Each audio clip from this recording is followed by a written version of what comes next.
खांडवा गांव में 7 बजने को थे और हर शाम की तरह आज भी चारों ओर घंटे की आवाज गूंज रही थी। 7 बजने वाले हैं, अपने अपने घरों की तरफ बढ़ते रहें। 7 बजने वाले हैं, अपने अपने घरों की तरफ बढ़ते रहें। हेलो जी राणा साहब। बोला 7 बजने वाले हैं, सब लोग घर गए या नहीं? जी राणा साहब, लगभग सब चले ही गए। लगभग? तू जानता है ना 7 बजे के बाद क्या होता है? फौरन घर भेज सबको। जी आप चिंता मत कीजिए, 7 बजने से पहले मैं सभी को घर भेज दूंगा। ठीक है, तू भी जल्द घर चले जा। जी राणा साहब, कल मिलते हैं। देव। हाँ पापा। 7 बजने वाले हैं, जाओ जाके सारे खिड़की दरवाजे बंद कर दो। हाँ पापा। 7 बजने वाला है, अपने अपने घरों की तरफ बढ़ते रहो। हे चढ़ोले सब, दुकान बंद हो गई अब। अरे काकी चाय तो पिला दे। रे बावड़े, घंटी की आवाज ना सुनी के तेने? 7 बजन को है, जल्दी से घर निकल वरना। अरे बुढ़िया तू बहुत सोचती है, ये सब बस फालतू की बातें हैं, इतना दिमाग मत लगाया कर। बब्बन बेटे, थारे से बहस करने का समय ना है हमारे पास। बेहतर होगा कि 7 बजने से पहले तू अपने घर पहुंच जा, क्योंकि अगर रास्ते में वो मिल गए ना तो दोबारा यहाँ मत आइयो, क्योंकि मैं दरवाजा ना खोलूंगी, समझ गया? जा यहाँ से अब। हाँ जाता हूँ। हाँ बोलो राणा सा। काकी सब लोग घर चले गए ना? हाँ सब चले गए। ठीक है, आप भी याद से खिड़की दरवाजे बंद कर लेना। रोज फोन करके यही बोले है तू। अरे 7 महीनों से गांव में कुछ ना हुआ तो अब क्यों जावेगा? 7 महीने पहले जो हुआ था वो दोबारा भी हो सकता है, इसलिए सावधानी जरूरी है। पापा। हाँ? सारे खिड़की दरवाजे लगा दिए। और पर्दे लगाए? पर्दे क्यों? खिड़कियां लगा तो दी हैं, और वैसे भी वो लोग तो तभी अंदर आ सकते हैं ना जब उन्हें अंदर बुलाया जाए, तो फिर। देव, होश में हो? ये क्या बोल रहे हो? अरे हम पर्दे उनसे छिपने के लिए थोड़ी लगाते हैं, बल्कि इसलिए लगाते हैं ताकि हम उन्हें ना देख सके, उनसे बात ना कर सके और उनके बहकावे में ना आ सके। ऐसी गलती बहुत से लोगों ने की थी, उनके साथ क्या हुआ ये पूरा गांव जानता है, इसीलिए अच्छा होगा कि हम वो गलतियां ना दोहराएं। पापा, क्या मम्मी के साथ भी ऐसा ही कुछ हुआ था? क्या वो भी? 7 बज गए, जाओ जल्दी से जाके पर्दे लगा दो, वो लोग अब आते ही होंगे। हाँ। तो राणा साह की बात मानकर देव खिड़कियों पर पर्दे लगाने के लिए चला गया, पर अभी वो पर्दे लगा ही रहा था कि उसने ऐसा कुछ देखा जिससे उसके होश उड़ गए। देव बेटा। मम्मी, आप? हाँ बेटा, मैं ही हूँ। पर आप यहाँ कैसे? तुमसे मिलने आई हूँ बेटा। हाँ, पर आप तो मर गए थे ना? नहीं तो, देखो मुझे, मैं तो जिंदा हूँ। लेकिन पापा ने तो बोला आप मर चुके हो। फिर? तुम्हारे पापा झूठ बोल रहे हैं बेटा। मतलब आप मरे नहीं हो?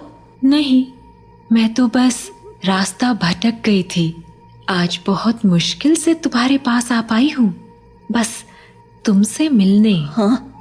सच्ची? हाँ बेटा, हाँ। अब चलो मुझे अंदर आने दो, 7 बज गए हैं, वो लोग आते ही होंगे। हाँ, मैं पापा को बोलता हूँ। नहीं, पापा को क्यों बुला रहे हो? वो मुझे देख तो पाएंगे नहीं, और जब तक मैं उन्हें समझाऊंगी तब तक तो बहुत देर हो जाएगी, इसलिए तुम ही जल्दी से दरवाजा खोल दो, जाओ। पर पापा ने 7 बजे के बाद दरवाजा खोलने से मना किया है। बेटा, मेरे पास ज्यादा वक्त नहीं है, मैं ज्यादा देर तक बाहर नहीं रह सकती। तुमने दरवाजा नहीं खोला तो? नहीं, मैं खोलता हूँ। थैंक यू बेटा। तो देव अपने घर के दरवाजे पर पहुंचा और दरवाजा खोल दिया। पर जब सामने कोई नहीं देखा तो उसने अपनी मम्मी को आवाजें लगानी शुरू की। मम्मी, मम्मी, अरे मम्मी कहाँ गई? मम्मी कहाँ हो? जल्दी आओ ना। देव! पापा, तुमने दरवाजा क्यों खोला है? देव बेटा। मम्मी।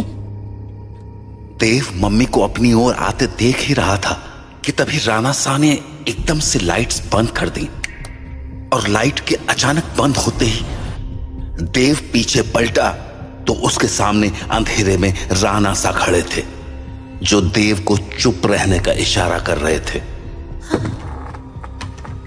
देव बेटा, अरे कहाँ चले गए तुम? देखो मैं आ गई। मम्मी से नहीं मिलोगे? देव, देव। नंदिनी देव को आवाज लगा रही थी पर वो वहां था ही नहीं, क्योंकि राणा शाह ने उसे बगल वाले कमरे में छिपाकर दरवाजा बंद कर दिया था। पापा बाहर मम्मी थी और देव शांत हो जाओ, मैंने कहा था ना तुम्हारी मम्मी मर चुकी है। पर पापा उन्होंने बोला वो जिंदा है और देव बेटा, तुम अंदर हो ना? दरवाजा नहीं खोलोगे? तुम्हारी मम्मी आ गई। दरवाजा खोलो बेटा। पापा। कोई आवाज मत करो। लेकिन पापा, मुझे मम्मी से मिलना है। तुम्हें अगर सच में लगता है कि वो तुम्हारी मम्मी है तो उनसे कल सुबह मिल लेना, ठीक है? पर अभी के लिए शांत हो जाओ। राणा साह, ओ राणा साह, अरे मिलने दो ना मुझे देव से। कब तक झूठ बोलोगे उससे कि मैं मर चुकी हूं? राणा साह, आप सुन रहे हो ना? पापा। बेटा बिल्कुल भी ध्यान मत दो और आंख बंद करके सो जाओ। पर पापा, मम्मी ये क्या बोल रही है? शांत रहो देव, कल सुबह मैं तुम्हें सब समझा दूंगा, पर अभी के लिए चुपचाप आंखें बंद करो और सो जाओ। तो देव अपने पापा के कंधे पर सर रखकर सो गया और जब सुबह हुई तो राणा शाह देव को आवाज लगाते हुए बोले, देव उठ जाओ, सुबह हो गई है। हाँ, सुबह हो गई तो मम्मी से मिल सकते हैं ना अब? आओ मेरे साथ, तुम्हें तुम्हारी मम्मी से मिलाता हूं। लेकिन जैसे ही दोनों कमरे के बाहर आए वहां कोई नहीं था। हाँ, मम्मी कहाँ गई? मैंने कहा था ना कि वो तुम्हारी मम्मी नहीं थी। पापा, वो मम्मी जैसे ही बात कर रही थी। बेटा मैंने समझाया था ना तुम्हें, पर्दे लगाने के पीछे की सबसे बड़ी वजह यही है कि हम उन्हें देख ना पाए, उनकी बातों में ना आ पाए, जैसे कल तुम आ गए। पर वो बोल रही थी कि वो मरी नहीं है, जिंदा है। अगर वो मर गई है तो यहाँ कैसे आ गई? एक काम करो, मेरे साथ आओ। हाँ? कहाँ पापा? बस चलो मेरे साथ, तुम्हें कुछ दिखाना है। तो उसके बाद वो दोनों गांव के लगभग बाहर चले आए और वहां पहुंचते ही देव बोला, पापा हम लोग यहाँ क्यों चले आए? बताता हूं, पर पहले आस पास देखकर ये बताओ कि यहाँ क्या दिख रहा है तुम्हें? यहाँ तो कुछ भी नहीं है। आसपास बहुत सारे पेड़ हैं, सामने गांव से बाहर जाने का रास्ता है और पास में बब्बन भैया का घर है। तुम्हें कहीं पर कोई बस दिख रही है क्या? हाँ, वो उस तरफ एक पुरानी सी बस है। क्यों? बेटा ये वही जगह है जहां तुम्हारी मम्मी की मौत हुई थी। हाँ, उस दिन हमें शहर से लौटने में देरी हो गई थी और गांव पहुंचते पहुंचते सुबह के 4 बज गए। सूरज निकलने में थोड़ा वक्त था तो गांव के सभी घरों की खिड़की दरवाजे बंद ही थे, इसीलिए सुबह होने तक हमारे पास झाड़ियों में छिपे रहने के अलावा कोई चारा नहीं था। हम लोग एक झाड़ के पीछे छिपे ही थे कि मैंने तुम्हारी मम्मी की एक आवाज सुनी। नंदिनी, क्या हुआ? राणा साहब, उन्होंने हमें देख लिया है, हमें कहीं और जाना पड़ेगा। हाँ, पर कहाँ? आसपास कोई घर है? घर तो है, पर मुझे नहीं लगता कि अभी कोई दरवाजा खोलेगा। तो अब क्या करें? वहाँ एक पुरानी सी बस है, हम उसमें जाकर छिप सकते हैं। हाँ ठीक है, चलो। तो हम दोनों फटाफट उस बस के पास पहुंच गए। पर फिर क्या हुआ? मैं तो बस के अंदर चला गया, पर तुम्हारी मम्मी मेरे पीछे नहीं आ पाई, क्योंकि वो बाहर खड़े होकर किसी से बात करने लगी। क्या हुआ बेटा, क्यों रो रहे हो? आंटी, मुझे बहुत डर लग रहा है। मैं बाहर छूट गई हूँ। मेरा घर बहुत दूर है। अरे बेटा रो मत, एक काम करो, मेरे पास आओ, हम लोग इस बस में छिप जाएंगे, फिर वो लोग हमें नहीं ढूंढ पाएंगे। सच में आंटी? कोई नहीं ढूंढ पाएगा? हाँ हाँ पक्का, कोई नहीं ढूंढ पाएगा। आ जाओ। Thank you aunty. पर मैंने तो आपको ढूंढ लिया। हाँ?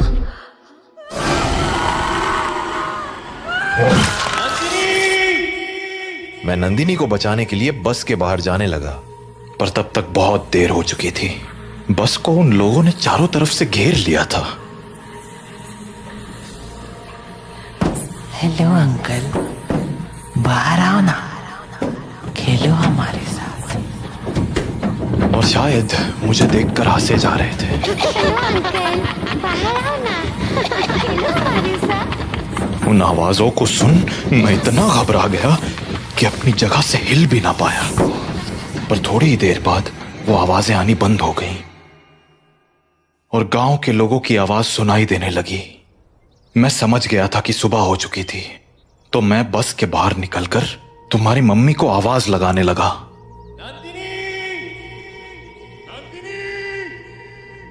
पर वहां अब कोई नहीं था। मैं कई दिनों तक उसके लौटने का इंतजार करता रहा, पर वो नहीं लौटी।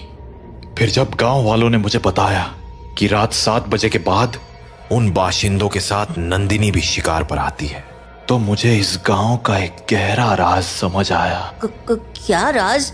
यही कि जो लोग रात को इस गांव में आते हैं वो इसी गांव के रहने वाले थे, पर उनकी मौत के बाद वो ऐसे बन गए। मतलब कल जिसे मैंने देखा वो तुम्हारी मम्मी नहीं थी बेटा, क्योंकि मरे हुए लोग वापस नहीं आया करते, इंसान बनकर तो बिल्कुल नहीं। अपने पापा से बात करने के बाद देव के मन में बहुत सारी बातें चल रही थी और वो उन्हीं ख्यालों में खोया हुआ काकी की दुकान में बैठा हुआ था कि तभी हर तरफ से घंटे की आवाजें आना शुरू हो गईं। 7 बजने वाला है, अपने अपने घरों की तरफ बढ़ते रहो। चलो चलो, घंटा बज गया, निकलो अपने अपने घरों को। अरे बुढ़िया, तू फिर शुरू हो गई। बोला था ना ये सब फालतू की बातें। अरे बावड़े, दिमाग फिर गया है क्या तारा? जानता है ना 7 बजे के बाद बाहर के ओवे है, कच्चा चबा जावेंगे वो बाशिंदे। अच्छा, और तुझे कैसे पता कि वो कच्चा चबा जावेंगे? क्योंकि आज तक जो भी रात को बाहर रुका है वो मारा ही गया है। अच्छा, फिर थारा राणा सा कैसे बच गया? हाँ, वो भी तो फंसा था ना रात को अपनी लुगाई के साथ। मैंने बोला ना, थारी फालतू बातें सुनने के लिए हमारे पास टेम ना है। जा निकल अब यहाँ से। हाँ जाता हूँ। इतना कहकर बब्बन वहां से चला गया, पर बब्बन की बात ने देव का ध्यान जरूर खींच लिया था। तो वो भी अब ये सोचने लगा था कि उस रात उसकी मम्मी तो मर गई, पर पापा कैसे बच गए। वो ये सब बातें सोच ही रहा था कि तभी काकी बोली, अरे छोरे, हाँ बात ना सुनी क्या तूने हमारी? बोला ना घर निकल। जी काकी। तो देव हड़बड़ाता हुआ काकी की दुकान से बाहर निकल आया। वो घर के लिए निकलने ही वाला था कि उसके मन में एक और ख्याल आया और वो सीधा बब्बन के पीछे चल पड़ा। बब्बन भैया। क्या हो गया छोरे, कहाँ भागा चला रहा है? वो मुझे ना आपसे एक बात पूछनी है। पूछ। वो अरे जल्दी बोल, पता है ना 7 बजने को है। तू घर नहीं पहुंचा तो थारा बाप सर पीट लेगा। वो आप वहाँ काकी को बोल रहे थे ना कि एक रात मेरे पापा और मम्मी बाहर रह गए थे और मम्मी को तो उन लोगों ने मार दिया था, पर पापा किसी तरह बच गए। तुम्हारे पास मारी ही बात दोहराने आया है के? जल्दी पूछना के पूछने है तने। नहीं, मैं ये बोल रहा था कि आपका भी घर उसी टूटी फूटी बस के पास है ना? हाँ तो आपने कुछ देखा था क्या? कमाल है, बाप अंधा कानून और बेटा सरलॉक। हाँ, देखा था, सब देखा था, कैसे उन बाशिंदों ने थारी माँ को नोच खाया था। खाना तो वो थारे बाप को भी चाहते थे, और थारा बाप साला बस में छिपा बैठा था, और वो लोग न जाने क्यों अंदर ना जा पा रहे थे। वो सारे लोग सूरज निकलने तक बस को घेरे खड़े थे। कोई बस को पीट रहा था तो कोई चीख रहा था, पर अंदर कोई ना जा पा रहा था। पर वो लोग घुस क्यों नहीं पा रहे थे? क्योंकि 7 बज गए, बातचीत का टाइम खत्म। अब चल हमारे साथ। नहीं, मैं घर जाता हूँ। रे बावले, अब घर जाने का मौका खत्म हो गया। आधे रास्ते में ही कोई ना कोई नोच खावेगा तुझे। चल अब हमारे साथ। तो बब्बन देव को लेकर अपने घर चला गया। वहीं राणा सा अपने घर में परेशान हुए जा रहे थे। ये देव कहाँ रह गया? अब तक घर क्यों नहीं आया? काकी को पूछता हूं। हेलो काकी। हाँ राणा सा, मारे को लग ही रहा था कि थारा फोन आवेगा। सब लोग जा चुके हैं और दरवाजे खिड़कियां भी लगा ली हैं मैंने, इसलिए चिंता मत। काकी, देव है क्या वहाँ? हाँ देव, वो तो कब का निकल गया यहाँ से। देव घर नहीं लौटा है क्या? तुम एक काम करो सा, बाकी लोगों को फोन करके पूछ ले, क्या पता देव किसी के यहाँ रुक गया हो। ठीक है। जहाँ राणा सा देव को हर जगह ढूंढे जा रहे थे, वहीं देव बब्बन के साथ उसके घर चला आया था। तो अभी वो दोनों साथ में बैठे ही थे कि देव को बाहर से एक जानी पहचानी आवाज सुनाई पड़ी। बब्बन, ओ बब्बन, देख मैं आ गई। ये तो मेरी मम्मी की आवाज है। सही पहचाना छोड़े, तारी मम्मी ही है बाहर। अब एक काम कर, यहीं रुक और यहाँ से तमाशा देख। तो बब्बन खिड़की के पास गया और पर्दे हटा दिए।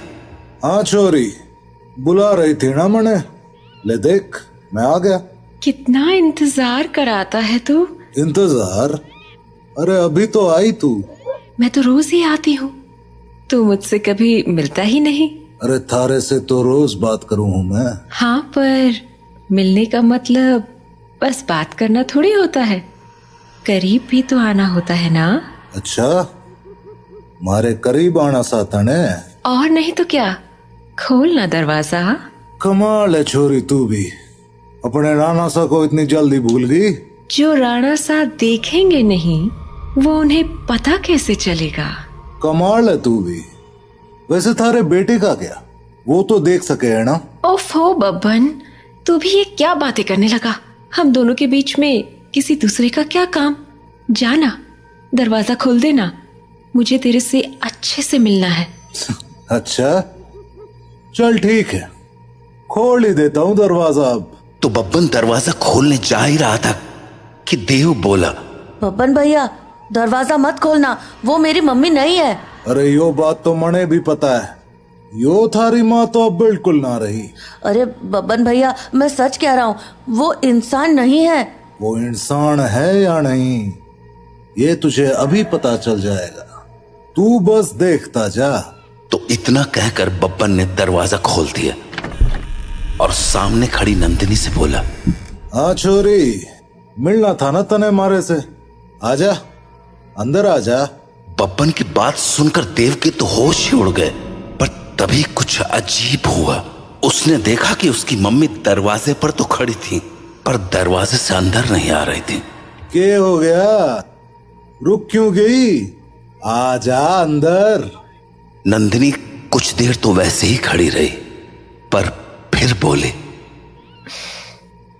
तू बाहर क्यों नहीं आ जाता बब्बन, मैं तुमसे यहीं मिल लूंगी।